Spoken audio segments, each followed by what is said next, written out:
All right, so here we have D-Wave, opening keynote for Qubits 2025, an hour 36. I might fast forward.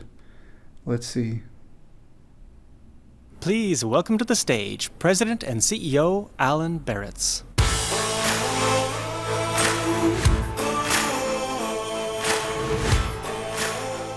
Cool.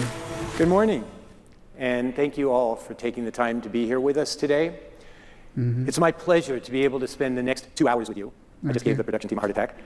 I'll do my best not to take 2 hours, but we have a lot of amazing content to share with you. We're going to talk about everything from our product roadmap to the amazing work that our customers are doing, leveraging our technologies and our services, to the recent quantum supremacy demonstration that we published in Science. We've got a lot to share with you, and we're going to try to have some fun along the way. So, we've been busy over the last few months. Everything from publishing in Science the first demonstration of the ability for a quantum computer to solve an important, useful problem that can't be solved classically, quantum supremacy on a useful problem. And then a week later, we showed how you could use that computation to basically create a quantum hashing function, the basis for blockchain and cryptocurrency. And we took that and actually built a blockchain prototype out of it, running across 4 of our quantum computers as one of the first distributed quantum applications. We'll be talking a bit more about this in a few minutes. We also sold our first Advantage system. We sold it to the Jülich Supercomputing Center in Germany, and we're going to be spending some time talking. So hash functioning, essentially, if you don't know, is the way blockchain works is very similar to the, I guess, RS-232 or something, where you have a very large, you take 2 very large prime numbers, you multiply them together, and you get another, I guess, number or prime number. And you need to, with blockchain, you have all of these computers trying to factor out what, and that's called, the hashing function is essentially the 2 prime numbers that multiply into this larger number. And so the theory, which has not been proved, is, but it is assumed that the proof is going to come someday, that there's only one pair of prime numbers that can give you that large number. And with blockchain, you've got a number of different computers all over the world called, miners trying to mine, which essentially means they're trying to figure out what the 2 prime numbers are that created this one large number. So the central, I guess it's not central, but this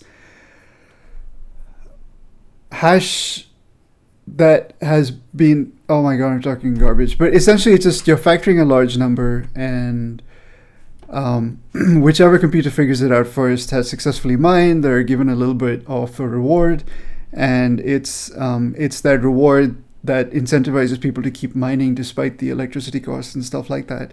But that's also why every time a new GPU comes out, you've got these crypto miners so that's all it does. So I'm kind of curious how large it can hash for D-Wave. And talking about why they acquired a system and how they're planning to use it. Financially, we had a great FY24, record bookings in Q4 and record bookings for the year. We also announced that we will have record revenue in Q1 of this year, and we have over $300 million in the bank, more than enough cash to achieve profitability. So we're very well positioned right now. But despite all of that, there are still too many leaders in big tech that simply don't understand quantum computing and are spewing misinformation into the industry and the marketplace. And so we're also working very hard to ensure that the proper messages are getting out, that they're getting out to the marketplace, to the financial community, to the academic community. And to that end, we developed a framework that we call Quantum Realized. This is a 3-part framework that anybody can use to determine if a quantum computing company can actually deliver value. And so whenever you or anybody else is looking to invest in quantum, you should ask yourself if the company you're working with meets all 3 of these criteria. The first, has their quantum computer been able to solve a problem better than classical computers can solve it? And I'm not talking about has a simulator of their quantum computer been able to do something as good as classical, but is there a quantum computer that can beat classical? Second, does the quantum system have the reliability and the availability needed to actually be able to use it to get useful work done? And finally, does the company have relationships with customers that are using the quantum systems either in production or on the path to production? And those are the 3 criteria that, for us, define Quantum Realized. And we believe that D-Wave is the only company thus far that has actually achieved all 3 of those goals. So as we go through the remainder of my presentation this morning, I'm going to talk about each of those 3 areas. Can the quantum computer solve problems better than classical, beyond classical? Do the products have the performance, the reliability, the availability needed to support whatever applications you want to run? And then finally, are there customers that have actually used the systems and services to some benefit? So why don't we go ahead and jump in? I mentioned that we had, for the first time ever, demonstrated the ability for a quantum computer to solve an important, useful, real-world problem that cannot be solved classically. This was done on a small version of our Advantage 2 system, the 1200-qubit version of our Advantage 2 system. But we were able to solve this problem in minutes that would otherwise have taken classical nearly a million years. So what was it that we actually did? The problem was in the area of magnetic materials simulation. Basically, trying to compute properties of a variety of different types of magnetic materials. So magnetic materials are basically lattice-structured molecules. And they can have many different types of lattices underlying them. So we performed these computations on 3 different lattices: cubic lattices, diamond lattices, and biclique lattices. And our computations were done on all 3 of those lattices. Second, we performed the computation on varying sizes of those lattices, ranging from a small number of qubits to a relatively large number of qubits. For example, in the case of the 3 by 3 by 3 cubic lattice, we went up to 6 by 6 by 6. Subsequent to that, on our larger 4400 qubit Advantage system, which I'll talk about in a minute, we'd actually double that up to 12 by 12 by 12, but a variety of different sizes. Next, what we're looking for when we're simulating these magnetic materials is how they behave within various magnetic fields.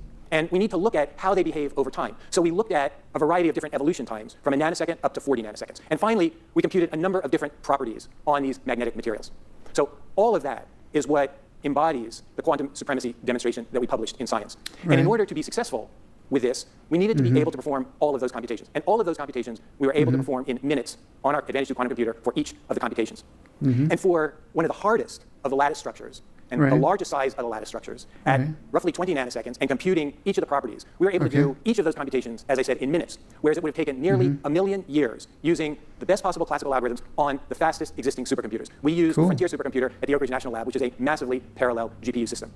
Moreover, the energy that we consumed in doing those computations was about 12 kilowatts. It would have taken well over global annual energy consumption to be able to perform that. 12 kilowatts. I mean, 12 kilowatts is essentially 12,000 watts. That's essentially one high-end GPU running. Yeah, it's like one high-end GPU running on a, a 16 kilowatt power supply. So effectively, it's like a 4090 or 5090 running all out, or 2 of them, or something like that. So it's essentially you're talking about power consumption of the level of a blockchain miner. At computation classically on the fastest supercomputers in the world. So both very fast and very energy efficient. Now, when you do something like this, you tend to get a big target painted on your back, because everybody that is working on classical algorithms to do these sorts of things wants to be able to show that they can do as well or better. And we've had some papers come out with overreaching claims that state, oh, well, we've been able to perform some of these computations, and as a result, we can perform all of them classically better than D-Wave. Well, that's kind of like running a triathlon. So I'm the best in the world at the triathlon.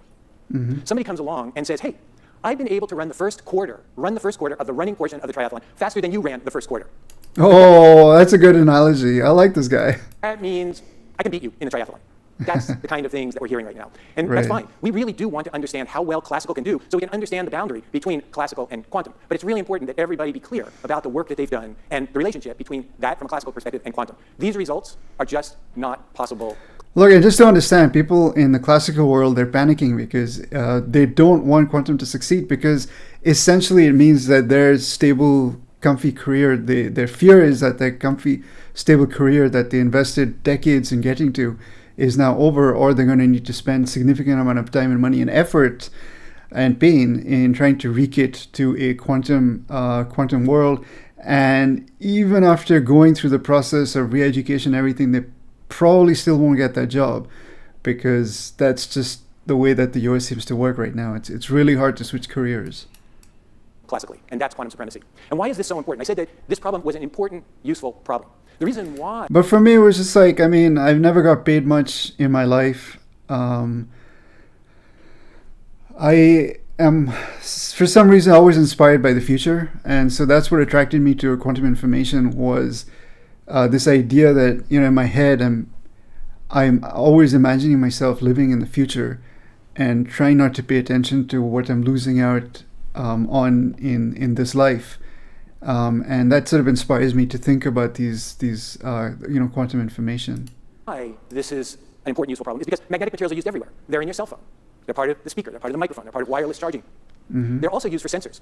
Many of the medical devices that we use today are built out of magnetic materials. And what's interesting about magnetic materials and the use of them as sensors is that they become most sensitive when you operate them close to what's called a phase transition point. This is like ice freezing. Well, magnetic materials go through a similar phase transition when put in a magnetic environment. And so what we want to understand for these materials is at what point do they go through this phase transition, and how sensitive are they just prior to that point? Because if you can do that, you can explore a variety of new magnetic materials, understand how good they're going to perform as sensors without ever having to fabricate any of them. That's materials discovery. That's kind of interesting. So being at that phase transition or close to it does make it more sensitive. And so within the eye of the European, I forgot, it's a swallow, or it's one bird where there's a quantum effect which allows it to, within the iris or the eye of the bird, which allows the bird to see the magnetic field of the Earth. And it does that by essentially having that transition very close to the edge. So effectively, their eye is very sensitive to magnetic fields. Platform. And that's what this computation allows us to do, and that's why the computation is so important. Okay, I'm going to switch gears now and spend a little bit of time talking about our products and our product roadmap. We showed a chart similar to this at Qubits last year, but we have since significantly extended the product roadmap from both a hardware and a software perspective, as well as the types of applications that are enabled at each step along the way. So at the top of this chart is our hardware roadmap. Advantage 2, Advantage 2 performance update, Advantage 3 performance update. Right below that are the software advancements that we're focused on, NL Solver feature expansion, improving ML model training, and so on. And then at the bottom of the chart are the applications enabled by each of those classes of technology or each of those deliverables. And there's some really exciting things in this roadmap. For example, Advantage 2, we've talked about this before, increased connectivity and coherence. I'll talk a bit more about that in a minute. Advantage 2 performance update, novel annealing protocols, cyclic annealing. We talked a little bit about this at Qubits last year, but the point is that with cyclic annealing, we can effectively extend coherence times for problem solving beyond the physical coherence time, and as a result, compute better solutions much faster. Advantage 3, digital analog computing. I'm going to talk a bit more about this in a minute, but it's basically bringing together annealing with some digital gate capabilities that will allow us to actually solve optimization problems significantly better even than we're solving them today. And really exciting, Advantage 3 performance update, it's all about scaling. I'm going to talk about our roadmap to 100,000 qubits. So our current flagship product is Advantage. It is our 5,000 qubit annealing quantum computer. We currently have 4 of them in production in our Leap quantum cloud service that many of you are using today in support of your applications. Advantage 2 is the next generation system that will be made generally available later this year, not too much later this year actually, and it's a big leap over Advantage. It has more connectivity, so each qubit in Advantage 2 is connected to 20 others, whereas it's connected to only 15 others in Advantage. This means we can solve larger and more complex problems. We double the coherence time in Advantage 2 over Advantage, which means we can solve problems faster, and we've increased the energy scale by 40% in Advantage 2 over Advantage. Energy scale is like the precision with which you can specify problem parameters, and that gives us better solutions. We've had a 1,200 qubit version of this system in our Leap cloud service for a little while now. There are a lot of jobs that have been submitted to that, but the final product version will be released very shortly with 4,400 qubits. 4,000, that's pretty cool. So as we look to the future, it's always about more qubits and connectivity, greater coherence, and increased energy scale.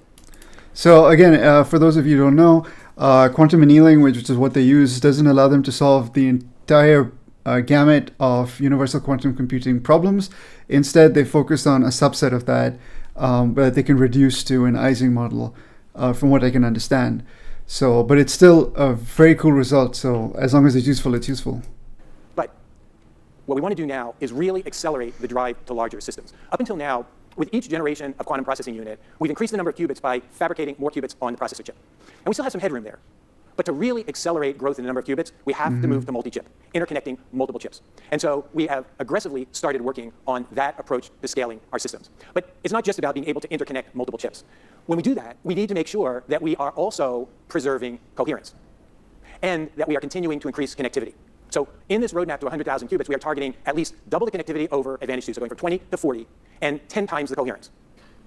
Then we need to be able to control these large processors with 20,000, 50,000, 100,000 qubits with a relatively small number of I/O lines. When Google demonstrated Willow, they had 4 I/O lines per qubit. That doesn't scale. Today, with our Advantage system, we control 5,000 qubits with 200 I/O lines, but even that's too much. So as we scale to tens of thousands and hundreds of thousands of qubits, we need to be even more efficient with addressing and control. And then, of course, we need to ensure that as we interconnect the multiple qubits, we are preserving things like quantum properties, entanglement, tunneling across the chips. All of this is a significant focus for us right now as we drive from Advantage 2 to the Advantage 2 performance update, Advantage 3, and the Advantage 3 performance update. And then I commented that we are also pursuing integrated analog digital computing. And what I mean by that is the ability for our annealing quantum computers to also be able to process some gate model gates. And in fact, what you see on the picture, in the picture on the right is that we've got a chip, and we are able to excite one of the qubits. This is like a 1 qubit gate. And then we're able to pass that excitation through 2 qubit swap gates around the perimeter of the chip. Right? So here we've got an annealing fabric, And within the annealing fabric, we are processing some gate model gates. And we're quite excited about this because we think that this is going to give us a tool to be able to further improve how we perform on optimization problems by giving us another vehicle to escape local minimum. And we're quite excited about this. It gives us one other thing, and that is the ability to read out in more than one basis, which is foundational for things like provability with respect to hard computational problems. And then there's our gate model program. So we are working not just on continuing to improve our annealing quantum computers, but we are also focused on our gate model program. And in fact, now we are accelerating the work on that program. So the focus is, first of all, to be able to demonstrate that we can use our cryogenic control, the control that we use for our annealing quantum computer, with some modifications to control gate model qubits. Then we're going to take that and demonstrate the ability to perform 1 and 2 qubit gate operations, again, leveraging the cryogenic control. By the way, cryogenic control is something that no other company in the world has. Only D-Wave has that capability right now, and ultimately it's going to be required for every superconducting gate model program. And then 2 interacting, and finally, multiple interacting logical qubits. Our target. I wish he would have outlined what cryogenic control exactly was. It's just another thing that now I got to go and look up. Target for the first set of logical qubits will be distance 5, which is essentially 50 qubit logical gates. And we're going to move as aggressively as we can on this roadmap. Of course, it's not just about the hardware, it's also about the software. And we're always continuing to evolve and improve our hybrid solvers. Our current best hybrid solver is called the... So this is leap advancements in hybrid quantum computing, excels in nonlinear relationships between variables, able to track previously intractable problems in logistics, routing, and scheduling, handles up to 2 million variables. That's the software, I guess.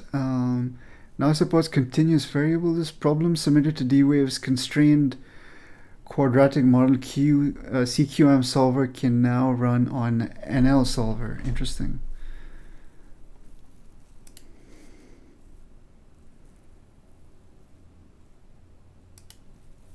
The NL solver. It's a nonlinear solver. It excels at solving nonlinear optimization problems. And we have just announced that we have now introduced the ability to also support continuous variables within the nonlinear solver. And continuous variables is really important for problems where the solutions are not on discrete boundaries. For example, 3D bin packing for cargo loading, where the boxes may not sit on discrete boundaries within the container. And there are a whole host of other problems, satellite placement, for example.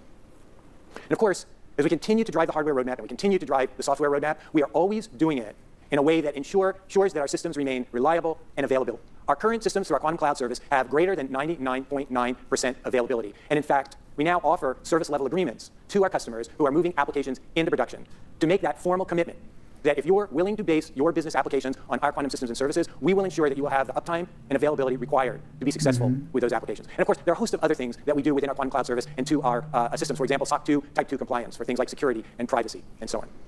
Okay, with that, it's demo time. And so I'd like to ask Alex Candela to join me. Alex is our Vice President of Algorithms, Performance, and Tools. Alan, thanks. Nice. For those of you who have been at Qubits before, you will know that Alex is the person that I always bring out to do demos. And every year I try to get out of it. And every year, and most of the time, he's successful with the demo. Yeah. But, you never know. The interesting thing about our demos is they're not actually demos. We're actually running real applications against our Leap cloud service. And so a lot has to go right for this to work. The main thing in a facility like this is the internet connectivity. But here we go. All right, awesome. Thanks, Alan. Hey, everyone. Glad to be here. This is actually my 5th Qubits in a row Okay, doing cool. a live demo for you all. And historically, our demos have always followed a particular pattern, which is that we've introduced a benchmark problem and then showed how awesome our hybrid solvers are at solving those benchmark problems. And they're always awesome at solving those problems. But one of the things that benchmark problems, while they're quite easy to understand and they're quite difficult, they don't often capture the same complexity that like a real-world customer application style problem has. And so, given that this morning we announced that... Okay, I'm sorry. It's right there, so I think you need a new deodorant. Yeah. One of our customers, Ford Autosun, has gone into production with an application. We thought it'd be really fun to show you all a demo of that application. So this is a customer-focused demo. So this looks complex, and that's because it is. The problem is this. Ford Autosun has a body shop. They have a set of vehicles that need to come in, and those vehicles have doors that need to be installed. There's a couple sources of complexity for this problem. So the first one is in the varieties of vehicles. That mouth doesn't work. The varieties of vehicles that need to come in. There's buses, there's vans, there's so-called jumbos. And then it also comes in the sense of which door needs to be installed. Sometimes it's the left door, sometimes it's both doors, sometimes it's the right door. And then the vehicles come in different colors. This is a commercial fleet, so many of them are painted white, but some of them are painted special, which means like decals or that kind of thing. And then some of them are painted other colors than white. So there's this big complexity in the set of different things that you need to do. But in addition to that, in order to have a valid schedule, a valid order in which to install these doors, they have some rules. These rules are, again, coming from the customer. So for instance, they want to do 2 buses in a row, always. Not 1, not 3, 2. They want to be doing 4 consecutive jumbos in a row. Exactly 4. Why? I don't know. The customer told us that's what they want. So I've actually gone ahead and run a problem already at this scale to give you a sense of what this looks like. So this was run this morning in the interest of time because we're all trying to move along. And as you can see, this meets that requirement. So if I filter by jumbos, you get this sort of 4 in a row. Okay, so let's go ahead then, and now that I've introduced the basic one, let's go ahead and make this problem a little bit more tricky. So I'm going to take this up to this 350 vehicle scale, and I'm going to go ahead and kick off a run of our hybrid solver. So at this 350 50 vehicle scale, things start to get really complicated. The number of vehicles has grown quite a bit. By the way, the different background colors, a different background color for all possible combinations, so you can really start to get a sense of how many different combinations there are. I have to scroll for quite a while to get through all of this. And so just the scale of the problem and the number of constraints that have come in are what are driving the complexity of this problem. So as I said, this is running live in our hybrid solver app, and here comes the solution. That's good. The internet here cooperated with us. And here's the solution returned by it. So again, I can go ahead and filter by jumbos, and I see that I get these groups of 4, and they have the equivalent separation. It's worth mentioning that... What's a jumbo? So groups of 4 which are identical. Oh, okay. So how many are repeat orders? Interesting. So I can, that's okay. Awesome. This is what I wanted. I wanted a real problem like shown to me, like walk me through a real problem. Like just help me get along, help me help you kind of thing.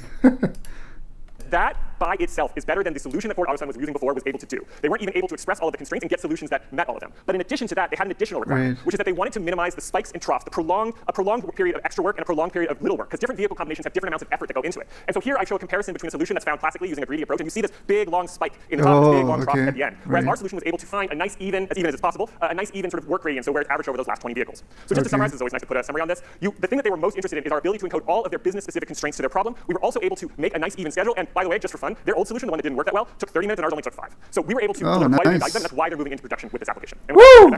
Thanks. That was a great demo. I didn't follow everything completely. I'm hoping that they put more stuff out so we can just sort of, piecemeal sort of digest it and understand what was involved. It's just, if you want the general public to understand, there's very few people that's going to go through this again and again to understand every detail, and even fewer that are then going to go to publications and read through it, and possibly none that are going to dig all of that out and then try to explain it. So since you understand what it is, it's probably in your best interest to make videos and take this problem, for example, start with this problem in multiple ways, just break it down,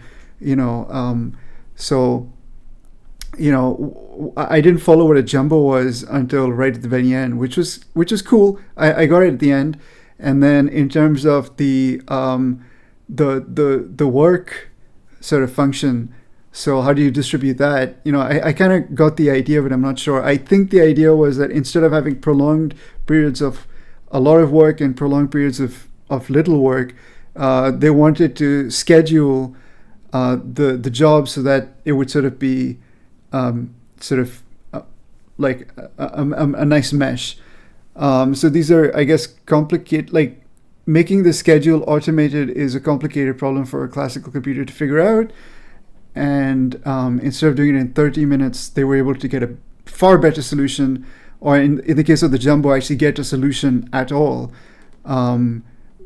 Whereas the original classical computer couldn't get any solution, and it was only within 5 minutes. So it would be nice to see like a video breakdown of both those problems and how the classical computer, how so kind of how the quantum computer was able to do it. So walk us through what the problem was, what the math was, how did you create the equivalency of that problem for an Ising model, because I'm assuming everything needs to be broken down into an Ising model for D waves and Euler.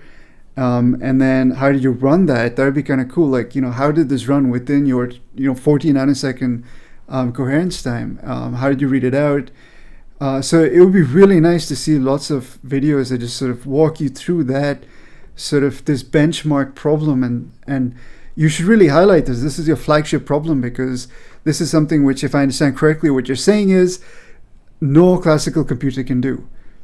Right? In order to do this, maybe you need to go to a supercomputer, which would cost like a ridiculous amount of money. So this is a very cool problem. And again, it's only 350, which, so it's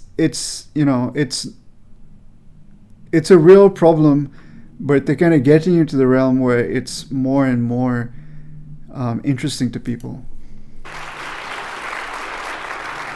So I was watching Alex here on stage about an hour ago, like frantically at the keyboard, and I walked up and said, "Are you okay?" And he's like, "I don't know." So we were having internet problems, but fortunately, the demo guys were with us today. Good job, Alex. Nice. And this is really important because, as Alex said, all the demos that we've shown up until now at our Qubits conferences have really been benchmark demos, not the actual production application that one of our customers is using in production. This is the first time we're actually showing a complete application. And that's pretty very cool. I really appreciate I want to talk that. now about a few more applications. And I think a lot of people would too. And if you can get that permission, like if you get a permission again from the company to really lay out and explain and break down like what the process is, I think that would help everyone involved. It would help you attract customers that don't even know that they can use your computers. That would improve your sales channels and hopefully improve revenue for not that much money. Just put it online and try to just get the word out there. If you get that sort of traction, it makes you a more stable, robust company with hopefully more money coming in. You can do more work and grow quicker.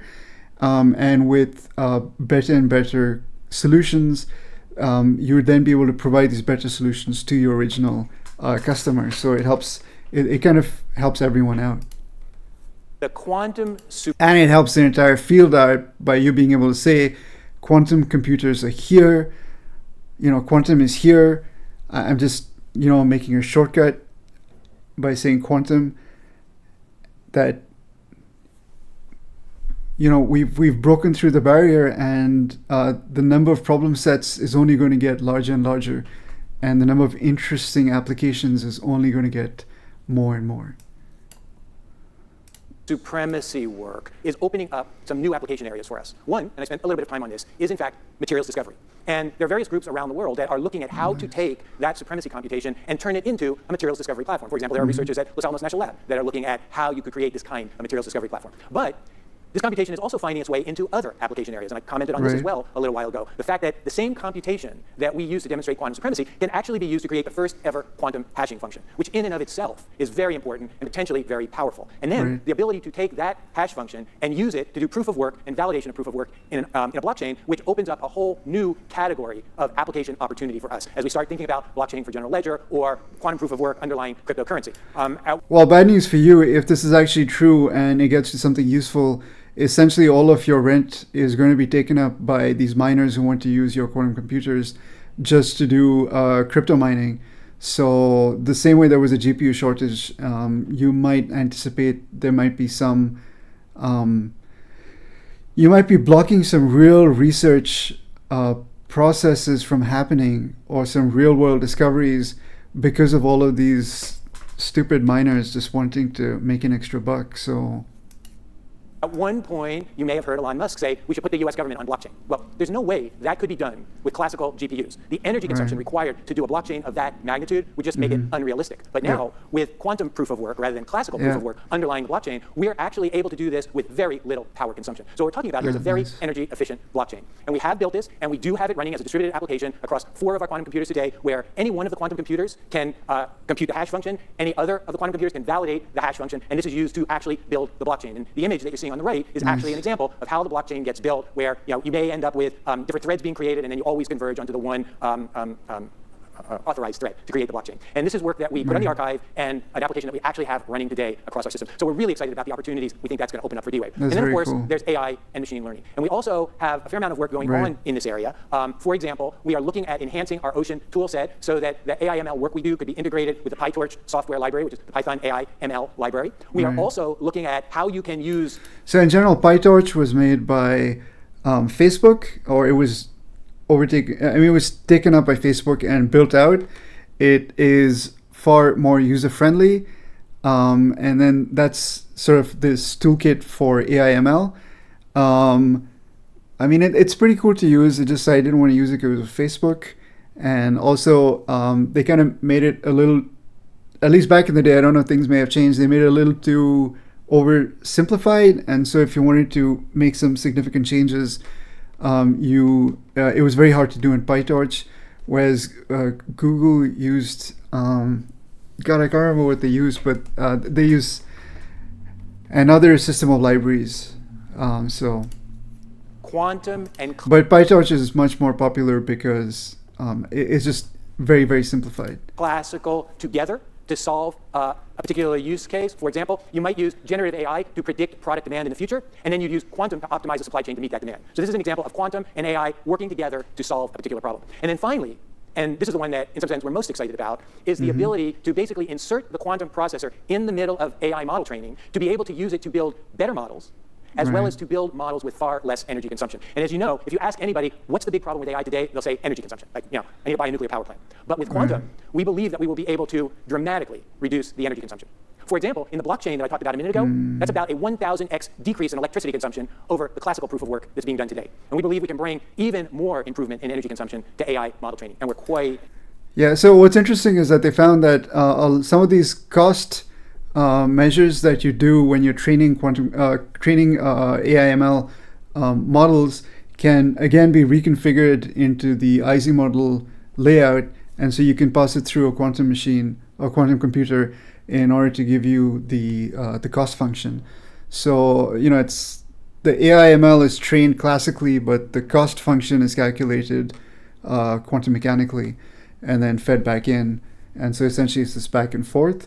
You may need to then choose specific cost functions that can be reduced to an IZ model. But once the model is trained, the actual the inference machine, or the machine that's actually in production, that would not use any quantum mechanics. That would just be a purely classical machine at this stage. So there's two sort of versions of quantum computing within AI/ML. One is this hybrid solution, and then there's another solution there's another sort of area which is, can you run AI/ML in a purely quantum state? And that's pretty far down the road. Excited about that. But it's not just D-Wave that's working on this. I wanted to ask Dr. Masaru Takeno to join me on stage. He's the Chief Scientific Officer from Japan Tobacco, please. Or maybe not. Masaru Takeno. Oh, there he comes. He was in the green room. Hey, production team. Thank you. How are you? Please. Okay, so thank you for being here. I really appreciate taking the time to come all the way over from Tokyo. So look, what we're interested in is trying to understand what you've been doing with the D-Wave systems, and I know that you've been working on generative AI for molecular discovery, but maybe you can just spend a few minutes talking about the work that you've been doing. Okay, Nice. In our drug design work, we have to actually create the molecules, new molecules. But new molecules should be should satisfy some molecular properties. It's very strict because it's pharmaceutical drug. So we have to create the new molecules with good molecular properties. So to create the new molecules, we have to explore the very, very huge molecular space around the world. So quantum annealing computation is very useful to efficiently and effectively search for the very huge chemical space. So the idea is that by leveraging the quantum computer, you're able to come up with more and better options for molecules in the drug arena. And what's next? Where are you going to take this work next? To create the molecule is the one issue for us, and at the same time, we have to satisfy much more conditions. For example, the molecule created should be bound to one protein, but not bound to other proteins. It makes the side effect. So we have to induce the facilitated selectivity. It's also a combinatorial optimization problem, so we can apply other programs. Well, Takeno-san, thank you very much for being here. Very It's great cool. work, and we're really looking forward to working with you as we move forward. Thank you very much. Again, this is really great. I mean, it's a great start. Having this little conversation is infinitely more helpful than just having a note on the slide.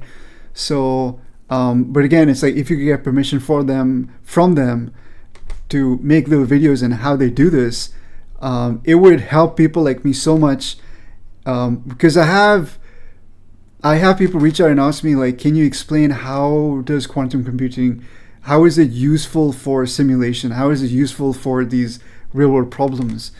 And I haven't had the time or bandwidth to go in and sort of weed through the papers of how this works. Maybe I will in the next year or so, but up to now I haven't. Whereas it would have been amazing if I could have just seen a video and either explained it, having understood it better myself, or just forwarded that to them.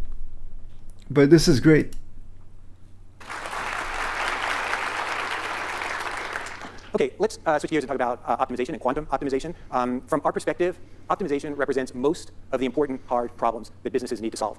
This is everything from workforce scheduling to cargo loading to last mile routing, even protein folding is an optimization problem. And we think the future of optimization is quantum optimization, because these problems are all so hard computationally that you can't get typically the optimal solution. So most businesses are using heuristics to try to come up with what they hope are good enough solutions. But with quantum optimization, in many cases, we can provide better solutions faster. And we've worked with a variety of different companies over the years on problems in this area. Everything from Patterson Food Group for workforce scheduling, which we talked about in the past. Alex just showed us the work that Ford Autoson is doing on automotive body.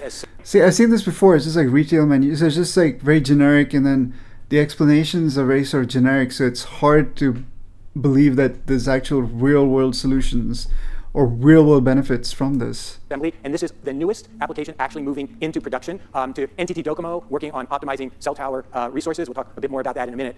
But a broad array of applications are optimization applications, and our annealing quantum computers are quite good at addressing those applications. And now, with the improvements in our NL solver, there are a set of new applications that are enabled as a result of that. Everything from much better portfolio optimization to better offer allocation. Offer allocation is where you've got promotional offers and you want to try to decide which customers to offer them to maximize the uptake. The maintenance, repair, and overhaul. Basically ensuring that you have the parts that you need to maintain your systems to keep the fleet running. And we're actually working with customers in every one of these areas as new optimization applications. But what I'd like to do now is call 3 people up on stage to talk about their experiences in working with D-Wave on quantum optimization applications. So first of all, Jay Lowell, who's Principal Senior Technical Fellow at Boeing. Jay.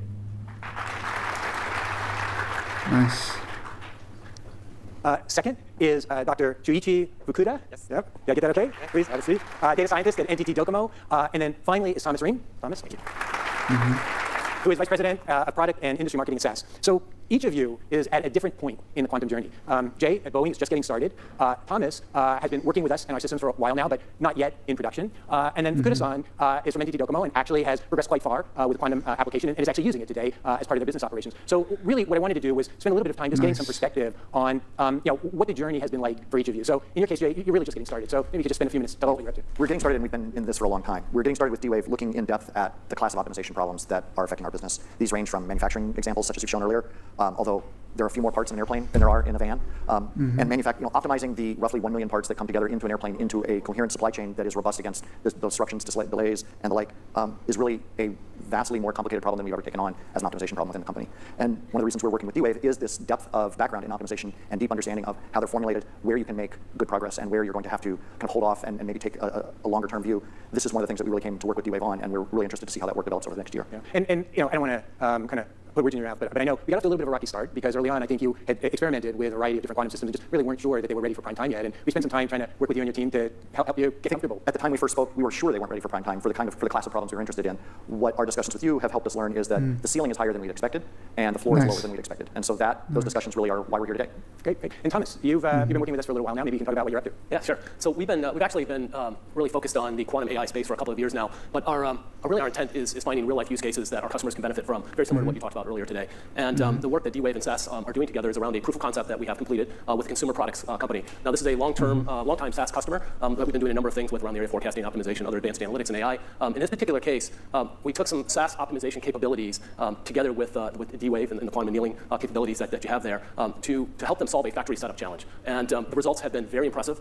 As such, we're looking at really doing some additional work together as we move forward with this. And what I really like about this particular partnership is that it's a 3-way partnership, right? I mean, yeah, we're spending time working with you and your team, but then you're also working with your customer, and that opens up some really interesting opportunities to kind of expand this in a much more significant fashion. Yeah, for sure. Nice. Yeah, the project entails a hybrid classic quantum approach where we are addressing a integer linear modeling to help optimize this production. A very important production setup process. And what we've been able to do is take the SAS optimization capabilities together with the quantum annealing, and we're really just seeing, as I mentioned earlier, great results across really 3 areas. And that would be the quality, the feasibility, and the speed. In particular, on the speed, we've been able to take this process from over 10 hours down to minutes. And that's quite impressive, and it's going to result in some very significant financial savings and opportunities as they're able to more proactively set up for production runs. But more importantly is the quality had to be there, the accuracy had to be there. getting there quicker wasn't going to help us if we couldn't get to the precise number. And that's what we've been able to prove out in all 3 areas. Great. And Fukuda-san, so I mean, seeing your face was nice. Again, it would be so great if all of these could be walked through, except for Boeing. Boeing is like, it looks like it's very early days yet. Although I don't love it as much as I would if we had helped you get there. The point is, you actually built this application entirely on your own. D-Wave wasn't really involved in helping you build the application, and so that's fantastic because you were able to quickly get comfortable with our systems and services and the ability to actually build the app and build something that created value. On the other hand, we kind of like to sell our customers professional services to kind of help them build their applications. So it's great what you've done, and maybe you could just kind of spend a little bit of time talking about that. I'm interested in hearing how you got started. How difficult was it to actually start using our system, and then what results did you obtain? I'm working in the Docomo, and it's a Japanese mobile operator. We are using the D-Wave server in telecommunication field. And it is very interesting for me to optimize the base station setting because base station has a lot of parameters to optimize and for the customer's experience, mobile experience. So it's really important for us to optimize the setting. Yes. So Entity, I believe, provides, it's a telecommunications company, so phones and I guess base stations. And so what's next for you as you look to the future? We are using the deep server and next step. Maybe we are working for the optimization, pipe optimization in telecommunication field, and many of them are going to be commercial networks. Yes. And Jay, how about you? Where do you see this going next? Well, we've just started narrowing down the problem sets that we want to work on. I think the three most promising really are global satellite network optimization. How do we optimize the constellation array of satellites, the delivery of services to be disruptive or against disruption of ground services? That's one application that we've been looking at. Materials optimization, which is one that got us started in our discussion, is still as we've learned, a tremendously rich area as we expanded well beyond the toy problem that we looked at earlier. And then this manufacturing optimization, how do we make sure that the materials and the work packages follow all the constraints that are associated with each as we go and put all the different pieces and components of our airplane together during final assembly. The thing I like about our team and our relationship is we really have a pretty strong optimization team within our own. We have a strong optimization team at Boeing. We have a strong quantum computing group at Boeing. We're bringing both of those teams to bear, and likewise, you're doing the same, bringing a strong math optimization team, a strong team that understands the quantum technology. These are the kinds of collaborations and co-research activities that we feel really lead to tremendous outcomes and help us better understand that roadmap and journey that we're going to take in the future. Our focus is on solving those long-range, very difficult, hard business problems, and with that, seeing the way to implement the easier, kind of more tactical or quicker implementations. I'd rather us really work on the hard things because those are the things that create completely new capabilities for us as a company.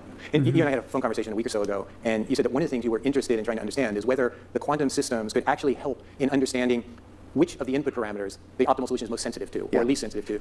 When we manufacture our airplanes, one of the most typical things we have a production plan, but that production plan is rarely, if ever, actually followed to the letter. Something always happens. Somebody's sick for a day, and so work gets done slower than it should. And that has a follow-on effect, a wave of activities beyond that are affected.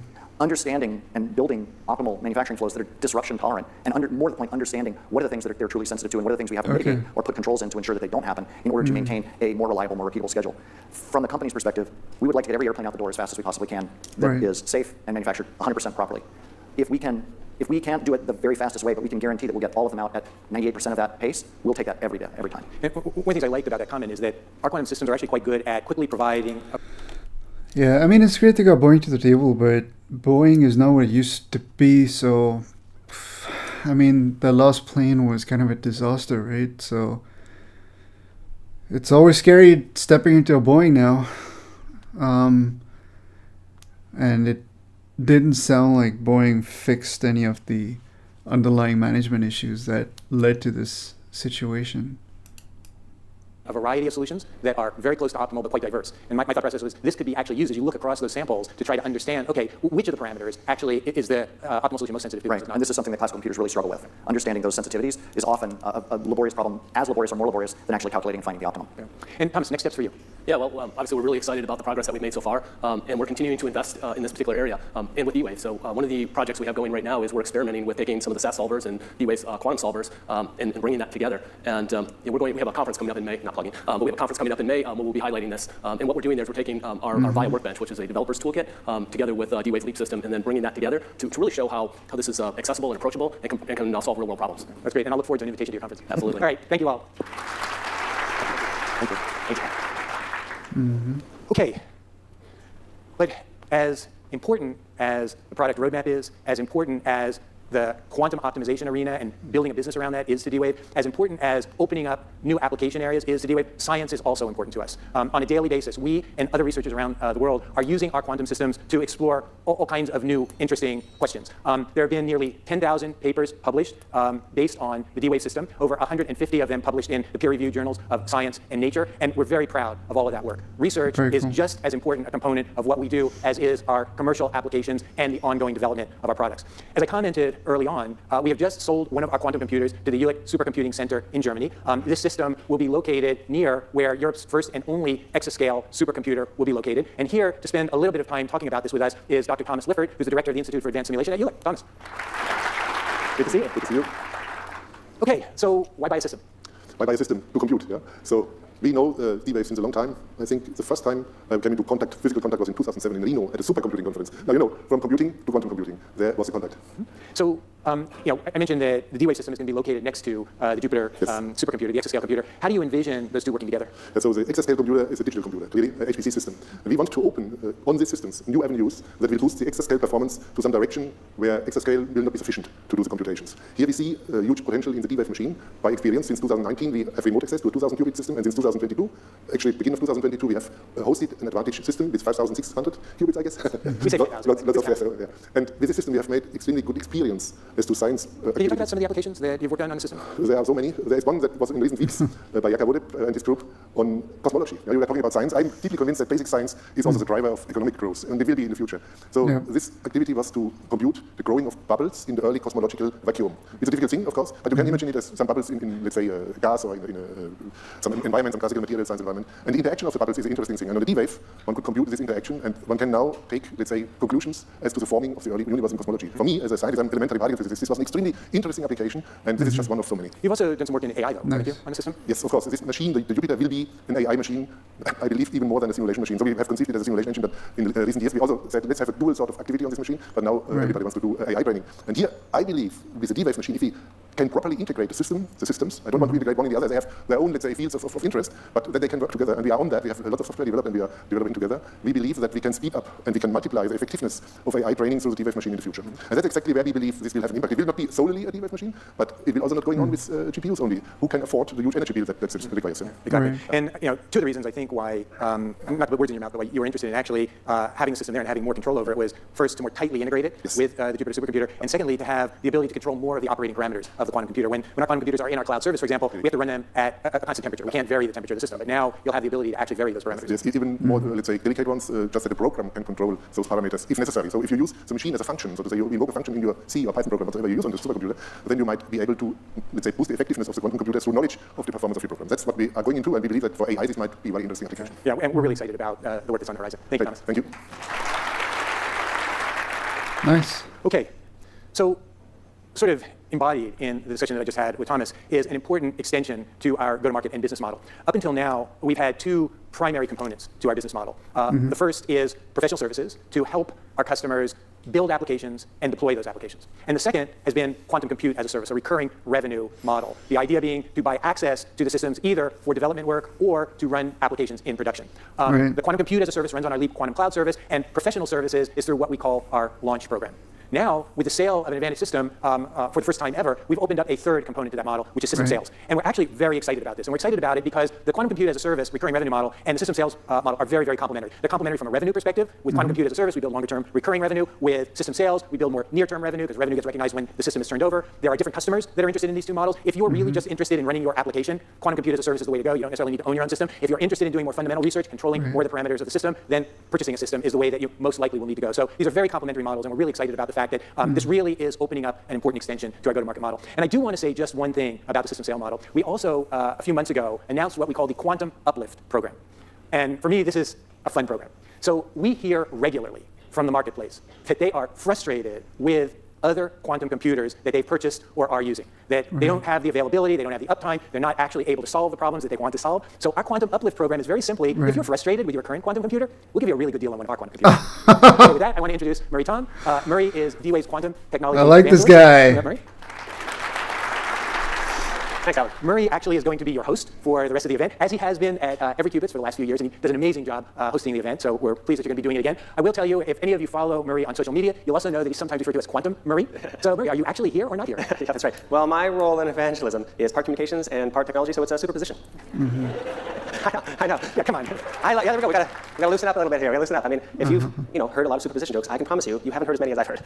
So Murray, you've actually been traveling all around the world talking about quantum computing. Maybe you can tell us about some of the more interesting things that you've heard through your travels. Absolutely. I mean, what I'm finding as I'm talking with folks is they're finding quantum computing significantly more accessible. And when we think about it, quantum computing is pivoting. And most of the technologies that we interact with in our daily life, we understand those technologies through the applications that we use them for. And now that we have our customers talking about using these applications, being able to do workforce scheduling, doing work in molecular discovery like Dr. Tateno was talking about for molecular drug discovery, we're starting to realize, oh, okay, these are the places places where quantum computing can be used. And I think it helps to make the technology feel real. Certainly, as I've been talking to people in my life and saying, hey, our quantum computers are being used in mobile telecommunications, they're like, oh, great, this technology, now I get what you've been working on all this time. So that's a fantastic moment. It really is. Okay, so now what we'd like to do is ask our special guest, Charles Payne, to join us up here. Charles is the host of Making Money with Charles Payne on Fox Business. Charles. Good morning. Thank you for being here. Thank you. So to get started, Murray has a few questions for both of us. Okay. And then Charles is going to try to grill me. Let's see how it goes. Now, we are well ahead of schedule. We got time. And I actually have an intro for Charles. I wanted to tell everyone a little bit about Charles. Charles Payne is the Chief Executive Officer and the Principal Analyst of Wall Street Strategies Incorporated, WSSI, which he founded in 1991 working from his apartment. And today, WSSI provides information to over 120,000 registered subscribers in more than 60 countries, as well as some of the largest banks and brokerage firms. Due to the success of his guidance and his stock selections, Charles has become well sought after by many highly respected, finance-oriented radio, web, and television programs. And in June 2014, Fox Business Network launched Charles' new show, Making Money with Charles Payne, which is featured daily at 2 p.m. Eastern. So Charles has written several books. He's been interviewed on many radio and TV shows. He's been a keynote speaker at many conferences, events, and gatherings, and has even been awarded the Congress of Racial Equality's Man of the Year Award in 2009. If we went through all of Charles' awards, accolades, and accomplishments, we probably have to add a third day to Qubits. So it's my pleasure and honor to be here with you, Charles. Thanks very much. Appreciate it. Really excited to have you here. So now let's take some time to get to know you both at a real personal level here. So Alan, first question is to you. What was your very first job? Does cleaning my room to get my allowance qualify? I think that's legitimate. It's okay. Right? Making money. What about you, Charles? Same question. So my first hustle was cleaning car windows at stoplights and stop signs when I lived in Harlem. Are you serious? Yeah. Good for you. Yeah. So when we moved to Harlem, we had no money, we had nothing. I was an army brat. My parents separated, so I was the oldest. It was incumbent upon me to help my mom. After that, I got a job at a bodega, but I've been working straight since I'm 12 years old. And I've always had more than one job. In my neighborhood, we call it scrambling. So I've always been a scrambler. Nice. Okay, so Charles, now as one of the most influential finance broadcast journalists, if you could spend your day doing anything you wanted, how would you choose to spend it? Well, I love my days now. I really, really do. It's, and I guess I would extend the day, right? Because I'm one of these people, I go down rabbit holes. I ask a question, when I get the answer, I always find a question in the answer. So I find myself going deeper and deeper and deeper, and every day is a journey. But I run out of time. I'm making a list right now. I've got about 35 libraries around the world I want to visit. I'm going to get the list of about 50, and that'll be sort of a bucket list trip later on in life. I also draw. I haven't had time to do a lot of drawing, and I'm really interested in education in America, so I want to do something there. So those are my other things I hope to do at some point. Fantastic. Well, and as you're sharing that experience, I'm sure many in the audience can relate, particularly with quantum computing. We're a community of teachers and learners. Yeah, we're learning every day. Okay, Alan, so other than running the most successful quantum computing company in the world, if I do say so myself, if you could spend the day doing anything you wanted, what would you do? Probably a bit more mundane, but I am a private pilot. I love flying, so if I could spend the day in the pattern just practicing takeoff and landing, I'd be perfectly happy. Nice. Okay, and then when you're at work, what's your favorite part of your job, the favorite part of your day? Well, there are two things, actually. First is spending time with our amazing R&D team. I mean, this is a group of people that just day after day invents things that I just could never imagine and delivers on technologies that are almost impossible to develop and build. And then second, spending time with our customers, because with each interaction, I learn something new. Either it's new ways that we might be able to use our quantum systems, or problems that they're dealing with that maybe we can help address. But it's that kind of duality of the technology and the marketplace and figuring out how to bring them two together. Yeah, that's a big part of actually what makes this one of my favorite events of the year. So Charles, for you, when you're at work, what's your favorite part of your day? My favorite part of the day is actually doing the show. The show comes on between 2 and 3 o'clock Eastern time, and I don't care how tired I am. I don't care what I've had to go through. Once 2 o'clock starts, my energy level's through the roof. I'm excited, but I begin every day with a blank sheet of paper, like a canvas. I put my show together. I try to think of it as a symphony. So I start off big, and then I kind of educate, then I bring it back up. I try to make it riveting. Educational is always the most important thing. It's called making money, but really, it's really empowering people. So it's exciting from the very moment I get into the office till the very end of the show. Now, 3:01, I'm done. But from 2 to 3, it's just full of energy, and full of life, and it's an amazing opportunity to try to help people. Okay, so the question on everybody's lips in the audience: what TV show are you streaming right now? What's your favorite streaming TV show series? I got a problem with that because I don't want to get invested in series. They take too much time, and if they're really good, by season 3, they're not. So I don't invest in series. Right? I like limited series, and I try movies. The only problem if I pull up my Netflix, Prime, and Apple, and you still continue watching, everyone has a tiny red bar like this big. I watch like a nanosecond, like, oh no, never mind. So I end up watching old movies. A great old movie for anybody who's a James Mason fan. I just watched Five Fingers, 1956. It is amazing if you like those kind of movies. Plus, he's one of the best actors ever. So. Fantastic. Yeah. It's on my list. There you go. You got to check it out. All right, Alan. And if you, TV streaming? I actually am watching 1923. I like Yellowstone. I watched the earlier series, and now I'm watching the mid-series, and I do like it. It's all about hardship and perseverance. Fantastic. Okay, well, now the audience knows you better. I'm going to leave you to your conversation. You got it. Thanks a lot. Thanks, Charles. All right. Okay. So, just for a little background, in October of last year, I did one of my shows. I featured quantum computing stocks. They were looking great. They were acting interesting. No one really that I saw on any of the financial networks that ever talked about them. So I featured 3 companies. 2 of the stocks went up 1,000%, and the laggard went up 600%. So kind of awareness was there. Right now, you've got really much better coverage and much better awareness. And of course, this is how I learned about D-Wave. I've been watching it, but this is where we started to really learn about it. And I bring that up because obviously you've had an amazing start to this year. The milestones already, but that explosion that we saw in these stocks got the attention of everyone, and not just in the financial community, but obviously in the computing industry as well. And Jensen Huang, of course, made some infamous comments, I think, at this point when asked, I think he blew it off 15 years, 20 years, whatever, way down the line. And can I say you took offense to that? Yeah. Okay. So you published an open letter to clarify. Talk to the audience a little bit about that. Yeah, sure. So first of all, I'd love for you to have me on again so we can get another 1,000%. No problem. Hey, by the end of the day, you'll be cheap enough. Who knows? Don't look at your market. Don't look at your portfolio. I say that. Yeah, I look this morning. You look pretty. You're Brazilian, though. If nothing else, the stock is looking Brazilian today. So, Jensen's infamous comments were actually quite frustrating for me because I think what he missed was the fact that there are many different approaches to quantum, and they are all maturing over different time frames. And so while it's true that almost all of the what we call gate model approaches to quantum computing are many years away from being able to solve useful problems, what we do today with annealing quantum computing is actually commercial today and is solving important, useful problems. I mean, just the discussion we had about quantum supremacy and our ability to actually perform magnetic materials computations, that's important, that's useful, and we are doing it today. And so I absolutely did take offense with what Jensen said for that reason, and that's actually the reason why we published the open letter in the Wall Street Journal, what we call Quantum Realized, because what we wanted to do was we wanted to help the marketplace understand that there's at least one company that has realized value from quantum today, and here are the things that you should be thinking about when you're looking for a company that can do that for you. So from the outside looking in, it felt that maybe he wasn't as educated on the topic as he needed to be, particularly with the nuances. But also AI itself, despite all the success, there's always this talk about, okay, they peaked, the spending is done, the hyperscalers have tapped out money and all these things, so they're on this sort of defensive, and all of a sudden you've got this thing charging behind them that may take the spotlight. But since then, they've had an event where they featured quantum computing. Do you think they're more educated now? Do you think that they're sort of, or was that just sort of?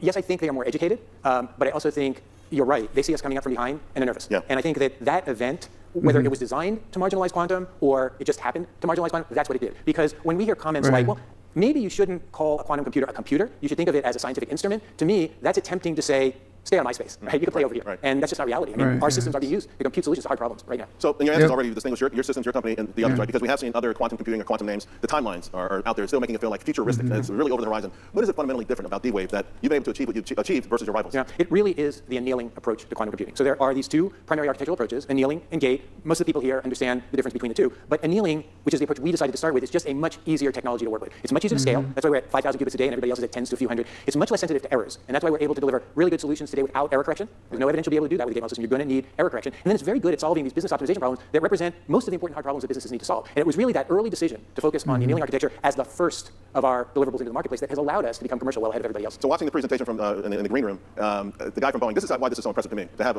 someone like Boeing come in, and when he made the comment that, well, airplane is a little bit harder than a van, if this wasn't, I know you guys are nerds, you were supposed to laugh at that, right? I mean, a Dreamliner versus a van. But this goes to your point, though, how these complex issues are how you've been able to go after them. And you also mentioned, I heard you mention Willow. So you've got IBM, you've got Google, you've got some other larger names now entering the space. You're a pure play. Are you concerned that they have this muscle that if they just flip on a switch, they can somehow come and create really problems? So first of all, they have very significant investments in gate model quantum computing. And as I'm sure you know, trying to get a large company with a significant investment in one area to switch to another area is hard. Right. So I'm not worried that they're going to switch to annealing. But even if they did, we have a 15-year head start. We're not standing still. We've got over 250 US granted patents, 500 worldwide. So we pretty much own the annealing quantum computing space. I'm not at all worried about that. Now, we are also building gate model systems. And in that arena, we do compete with everybody else building gate model systems, whether it's large companies like IBM, Google, AWS, Microsoft, or smaller companies like IonQ, Rigetti, Xanadu. But we have one thing that they do not have, which came out of the annealing work. And that is the ability to control the qubits at cold temperatures.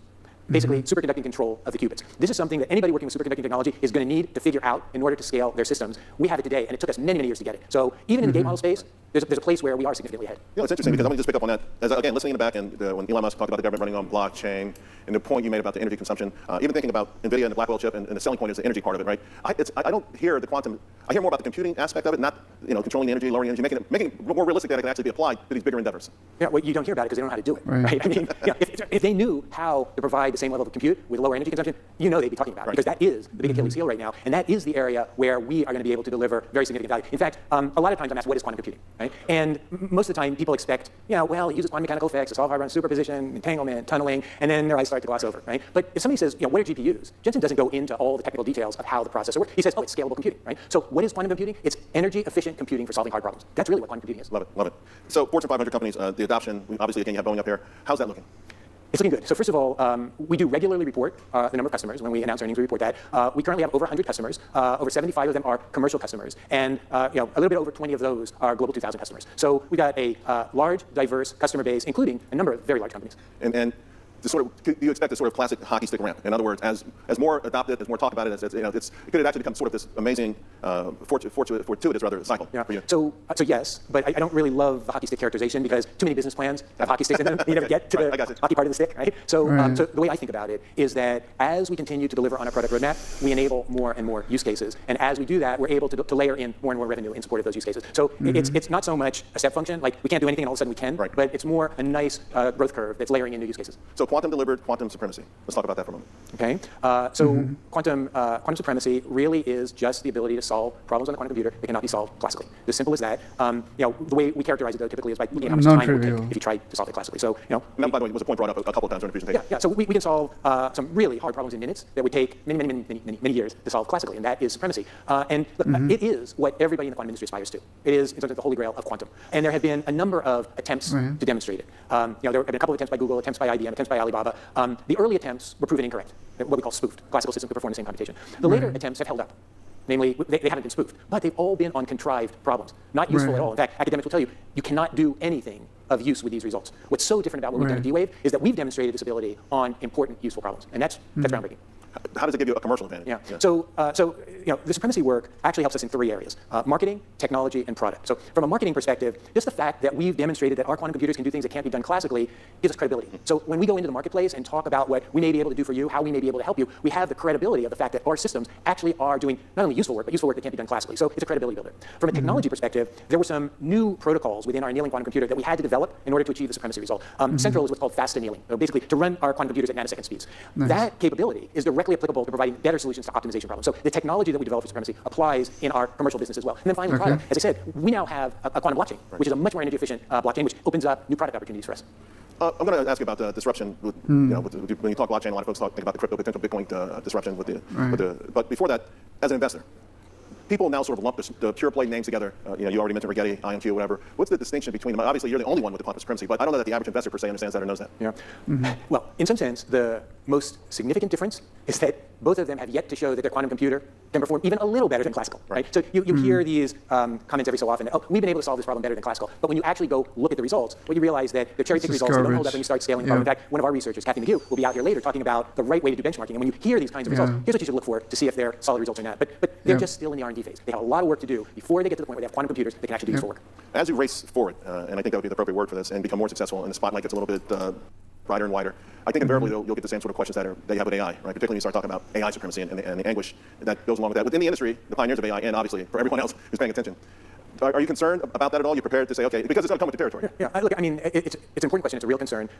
We do have people who think that our quantum computers will open up a parallel universe that we'll all be sucked into. I watched the Twilight Zone, so I don't know. Don't worry, it isn't going to happen. But look, the way I think about it is all computers can be used for good and they can be used for bad. And it's not about the computers, right? I mean, we shouldn't stop advancing the technology because we're worried that it might not be used only for good. Right. What we need to do is be vigilant about how these systems are being used and ensure that we're focused on using them to advance business and to advance society. Should there be any government guardrails? Do you want any government oversight at all? That's always that almost sounds like an IQ test. I'm a free market kind of person. Okay. All right. I just because obviously it's one of these things where again the general public will say okay that's fine and dandy, but I need someone out there who's watching my back. Look. I mean, I absolutely believe that, for example, we need guardrails for children, particularly with respect to social media, and now with AI turbocharging that. So yes, I think there is a role for government to play. Okay. Just not with D-Wave. Just joking. Maybe not with We'll get you a carve out. Gotta ask you now. So listening, you talked a little bit about things on the drawing board. I mean, government oversight for quantum computing is a little silly. I mean, in general, government oversight, even for AI, is silly. I mean, but especially for quantum, it's so far, like, it's a bit weird. Potential products. Can you talk more? Let's elaborate a little bit more on some of the things that we might see over the next 6 to 12 months. Yeah, so first of all, we will bring our Advantage 2 processor to market. That's our 6th generation quantum computer, more connected quantum computer, better coherence time, better energy scale, able to solve larger and more complex problems. In fact, the quantum supremacy work required the Advantage 2 processor. So we don't have it generally available yet. We have it in our labs. We have it available in our cloud service for our customers to experiment with. But a large version of that will become generally available later this year. And then you will see throughout the course of the year proof points with respect to the advanced technologies that I talked about. Proof points around novel annealing protocols like cyclic annealing. Proof points around analog digital control of our quantum process. Proof points around multi-chip for more significant scaling.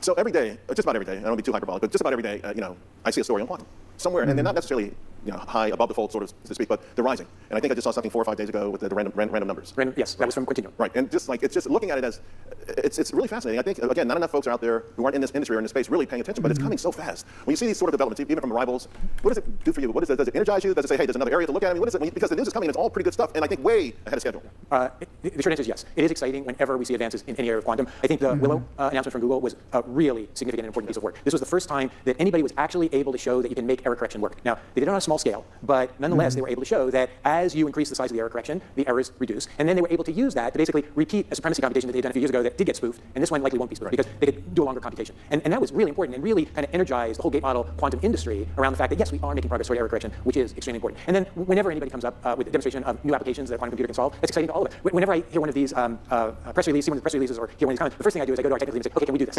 What will it take? Right. So then, with all that being said, you've got a packed house here. what are the main takeaways that you want the folks out there to take when they leave this conference? Yeah. I think the most important takeaway is that D-Wave is here today to help you solve your hardest problems. And we will engage with you, with our technical team, to help identify the hard problems that can best be solved by our systems. We'll help build those out, and we'll help you be successful with that technology. Yeah. Well, I got to tell you, it's been a pleasure and honor to getting to know you and meet you. Thank you very much. What you're doing amazing. But before I let go, I'll just give you a quick story. The first stock I invested in, I bought my first mutual fund when I was 17. My mom had to co-sign. Remember, we grew up in Harlem. I had no money, so I worked every day. I saved my money. And my first stock was a company called MCI. And they had a CEO. His name was Bill McCowan. And he was so driven, like he slept 3 hours a night. I think he drank 25 cups of coffee a day. Back in the day, this was hard work. So, I smoked 10 packs of cigarettes. But what I loved about him as a young man, deciding my very first stock was he was a maverick. And he went after the largest company in the world at the time, AT&T. And the way he did it was sort of using rooftop antennas, right, to create this sort of system. And the reason I bring that up is I've always been attracted to companies that are pioneers, that have driven CEOs. I always tell. Okay, so it's a really good presentation overall. This is really great. More, you need to do more. Just get those videos, put them online, and show us, break down exactly how you did it. I mean, I've had to do like a lot of research on my own to get to this point in order to understand what you're doing. But the content is there. People are going to find it if they really want to. So you don't have to go all the way back to basics of the Ising model, or even how D-Wave is equivalent. Like, why do you have to reduce things to the Ising model? You just, it can start at that point. In order to use D-Wave annealers, you need to reduce the problem to an Ising model. And we've got these, like you said, these 3 different ways of doing it. You don't even need to talk too much about how you need to sacrifice some qubits if you're making like these complex models. You can just sort of, by the by, just